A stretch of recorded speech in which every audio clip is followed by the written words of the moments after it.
Everyone. ఈ ఛానల్‌ని చూస్తున్న ప్రతి ఒక్కరికి థ్యాంక్ యూ సో మచ్ అండి. సంక్రాంతి వస్తుంది కదండీ! సంక్రాంతి వస్తుందంటే ముందుగా మనకి గుర్తొచ్చేది అరిసెలేనండి. అరిసెలని చూసారు కదా! ఎలా చేశారంటే చాలా టేస్టీగా, కమ్మగా ఉంటాయండి. చాలా బావుంటాయి. బలం కూడానండి అరిసెలు. నువ్వుపప్పు అంటించుకుని ఇలా పెద్ద పెద్ద అరిసెలు చేసుకుని రోజుకొక అరిసె తింటే చాలా మంచిది కూడానండి. అది సంక్రాంతి టైంలోనే వండుకుంటాం కాబట్టి అరిసెలు ఇలా వండారంటే సూపర్ టేస్టీగా ఉంటాయండి. ఇంకెందుకు ఆలస్యం మొదలుపెట్టేద్దామండి. నేను ఒక పెద్ద గిన్నె తీసుకున్నానండి. దాంట్లో 9 తవ్వలు బియ్యం పోస్తున్నానండి. 9 తవ్వలు బియ్యం అంటే 4 కేజీలన్నర వస్తాయండి. 4 కేజీలన్నర బియ్యం అయితే నేను నానబెడుతున్నానండి. బియ్యం అన్నీ కొలుసుకుని ఇలా వేసేసుకుని నీళ్లు పోసుకోవాలండి. చూసారు కదా! నేనైతే ఇలా నీళ్లు పోస్తున్నాను.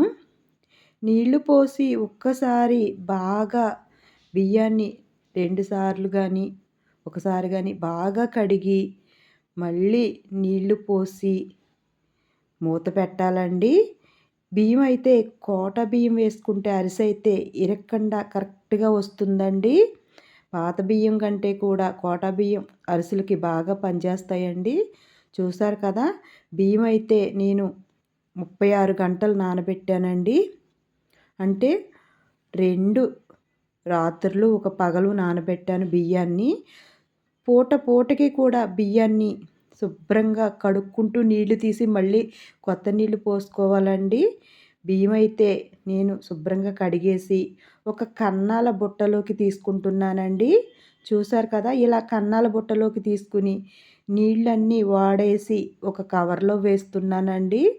మొత్తం ఇలా ఒక్కో గిన్నెకి అడిగి తీసుకున్నానండి. అన్నీ కవర్లో వేసేస్తున్నాను. నీళ్ళైతే వాడిపోయాక మనం వీటిని మిక్సీలో ఆడడం కుదరదు కదండీ! ఎక్కువ వండుకున్నప్పుడు మనం మిల్లుకి పంపించి తడిమర్ర పట్టిస్తాం కదండీ! అలా బియ్యాన్ని మొత్తం ఇలా తీసుకుని నేనైతే మిల్లుకి పంపానండి. ఆడించేసుకొచ్చేసారండి. ఇప్పుడు ఆడించుకొచ్చిన పిండిని ఇలా జల్లించుకోవాలండి. కేజీకి రూ. 20 తీసుకున్నారండి. 5 కేజీలకి తీసుకున్నారండి. రూ. 100. పిండైతే మెత్తగా బాగా మెత్తగా ఆడించుకోవాలి. తెచ్చిన తర్వాత జల్లించుకోవాలి. చూసారు కదా! నేను 2 కేజీలన్నర బెల్లం అండి ఇది. బెల్లాన్ని ఒక పెద్ద గిన్నెలో వేస్తున్నానండి. 2 కేజీలన్నర బెల్లానికి కూడా నేను ఒక అరకిలో పంచదార వేస్తున్నానండి. బెల్లం అయితే మెత్తగా ఏం కొట్టనవసరం లేదండి. ఇలా ఇరిసి వేసేస్తే సరిపోతుంది. వీటికి నేను ఒక అర కేజీ పంచదార వేస్తున్నానండి. ఇలా ఒక అర కేజీ పంచదార వేస్తే అరిసె బాగా సాగుతుంది. కమ్మగా టేస్టీగా ఉంటుంది. బాగుంటుందండి. అరిసెలు కూడా బాగా వస్తాయి. నేనైతే 3 కేజీలకి అంటే 2 కేజీలన్నర బెల్లం, అర కేజీ పంచదారకి కూడా లీటర్‌న్నర నీళ్లు పోస్తున్నానండి. అంటే 3 లోటాలు నీళ్లు పోసానండి.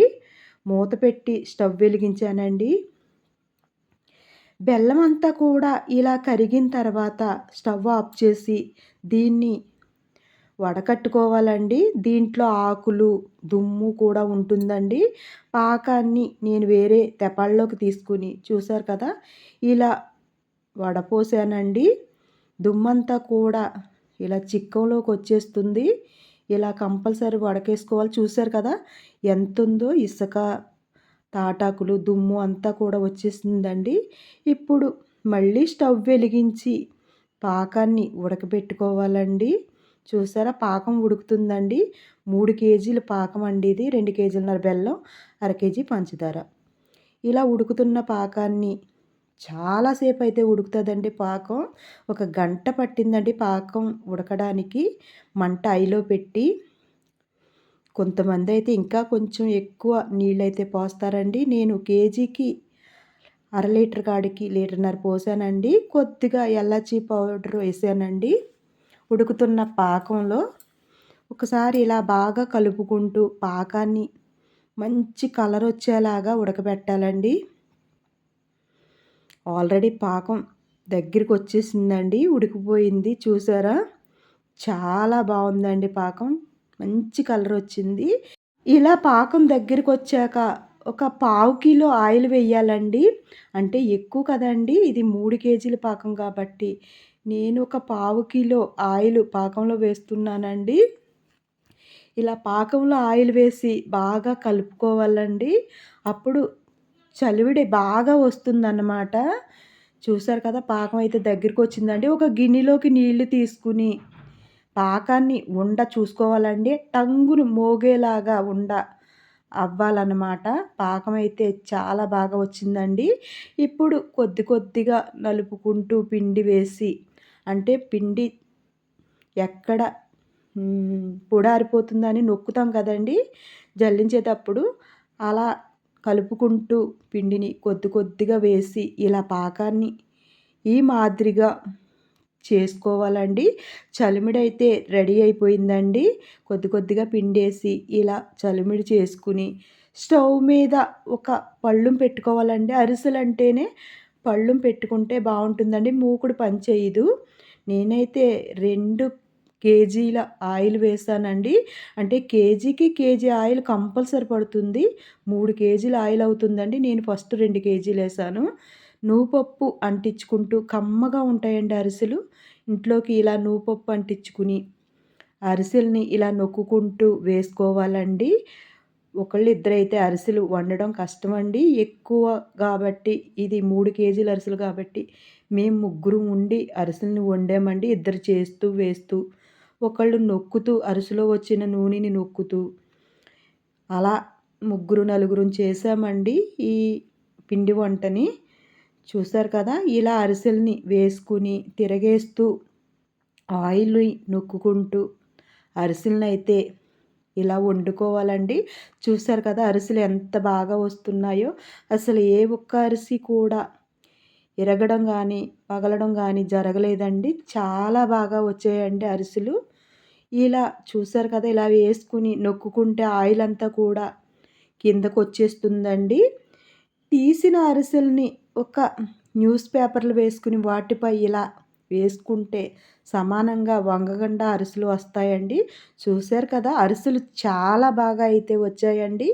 ఈ సంక్రాంతి స్పెషల్గా నేనైతే ఇలా నువ్వుపప్పు అరిసెలు కొన్ని, మామూలు అరిసెలు కొన్ని వండానండి.